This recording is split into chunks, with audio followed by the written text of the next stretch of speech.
Регулаторната комисија за енергетика ги прави последните пресметки за колку да ја поскапи струјата од 1 јули. Колкаво ќе биде зголемувањето на цената официјално ќе се знае утре. Председателот на регулаторна Марко Бислимовски не даде многу детали, само рече дека компаниите прикажале многу поголеми трошоци.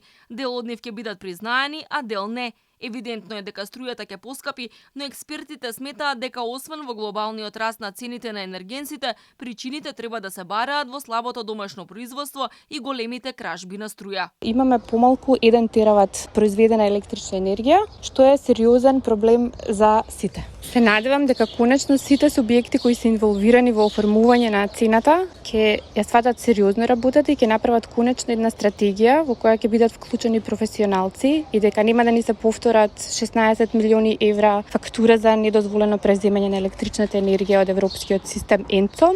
Откако ЕСМ и понуди на Евана Хоум за 17% поголема цена, а МЕПСО и електродистрибуција побараа поскапување од 68 односно 80%, експертите алармираат. Производната цена била поголема од понудените 48 евра за мегават час, па државата мора да субвенционира и да им помогне на енергетските компании за ценовниот удар врз граѓаните да биде колку што е можно помал. Цената ќе се зголеми повеќе уште од ова што е кажано. Колку регулаторна ќе добие дозвола да ги зголеми цените за да се удри по стандардот на граѓаните, тука е веќе на потез владата на Македонија. Ние како држава, за да го заштитиме стандардот на граѓаните, даваме толку пари, ЕСМ ќе продава на Евана Хоум по 48.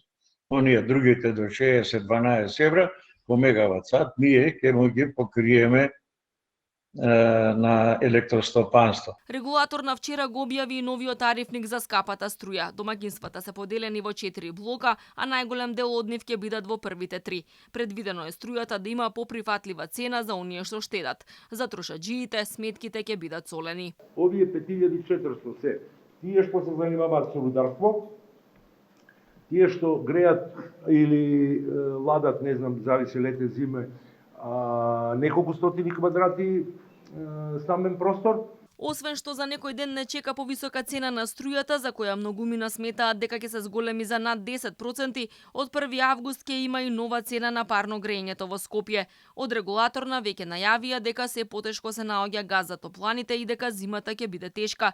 Веќе и се одземени 3 лиценци на БЕК, па на тендер владата ќе бара нов оператор со парно грејењето во Скопје.